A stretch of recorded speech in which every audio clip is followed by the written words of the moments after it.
Good morning students. हमने 6th class का lesson 3 यहाँ तक रीड कर लिया था। अब हम आगे करने जा रहे हैं। 4 बजे यकायक श्यामा की नींद खुली। किवाड़ खुले हुए थे। वह दौड़ी हुई कार्निस के पास आई और ऊपर की तरफ ताकने लगी। टोकरी का पता न था। संयोग से उसकी नज़र नीचे गई और वह उल्टे पाँव दौड़ती हुई कमरे में जाकर जोर से बोली, भैया अंडे नीचे पड़े हैं। बच्चे उड़ गए।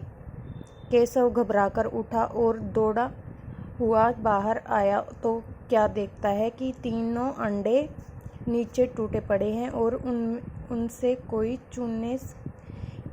चुने किसी चीज़ बाहर निकल आई।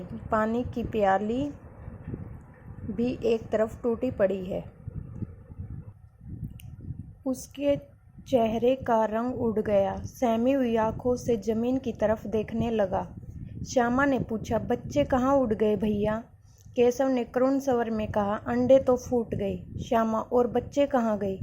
केशव, तेरे सर में। देखती नहीं अंडों में से उजला उजला पानी निकल आया। वहीं तो 2-4 दिनों में बच्चे बन जाते। माँ ने सोटी होती डंडा हाथ में लिए हुए पूछा, तुम दोनों वहाँ धूप में क्या कर रहे हो? श्यामा ने कहा, अम्मा जी, चिड़िया के अंडे टूट पड़े हैं। माँ ने आकर टूटे हुए अंडों को देखा और गुस्से से बोली, तुम लोगों ने अंडों को छुआ होगा। अब तो श्यामा को भैया पर जरा भी तरस न आया। उसी ने शायद अंडों को इस तरह रख दिया कि वह नीचे गिर पड़े। इसकी उसे सजा मिलनी चाहिए। बोली, इन्होंने अंडों को छेड़ा था अम्मा जी। माँ ने केशव से पूछा, क्यों रे?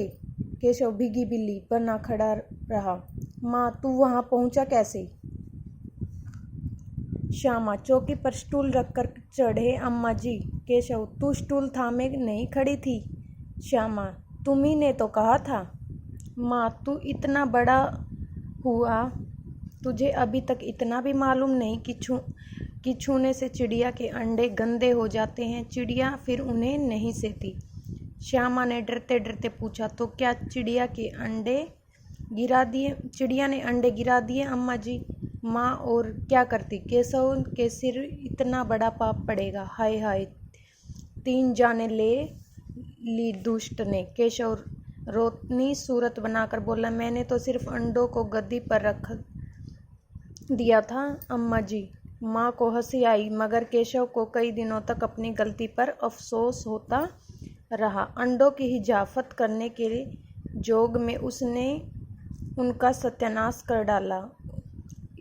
इसे याद कर वह अभी भी रो पड़ता था। दोनों चिड़िया वहाँ फिर न दिखाई दी। कठिन शब्दों के अर्थ आपने अपनी नोटबुक में नोट कर लिए थे।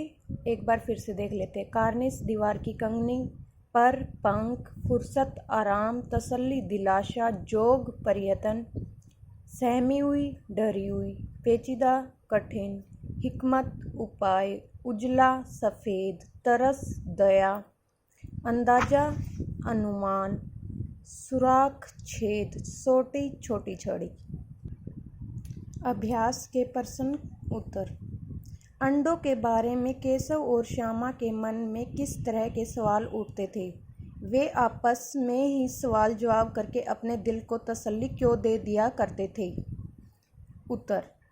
केशव और श्यामा के मन में अंडों को देखकर तरह तरह के सवाल इसलिए उठ रहे थे क्योंकि वे दोनों जानना चाहते थे कि घोंसले में कितने बड़े अंडे होंगे, वे किस रंग के होंगे, कितने होंगे, क्या खाते होंगे, बच्चे कैसे निकलेंगे, उनके पंख कैसे निकलेंगे। तो वो क्या सवाल जवाब करते थे?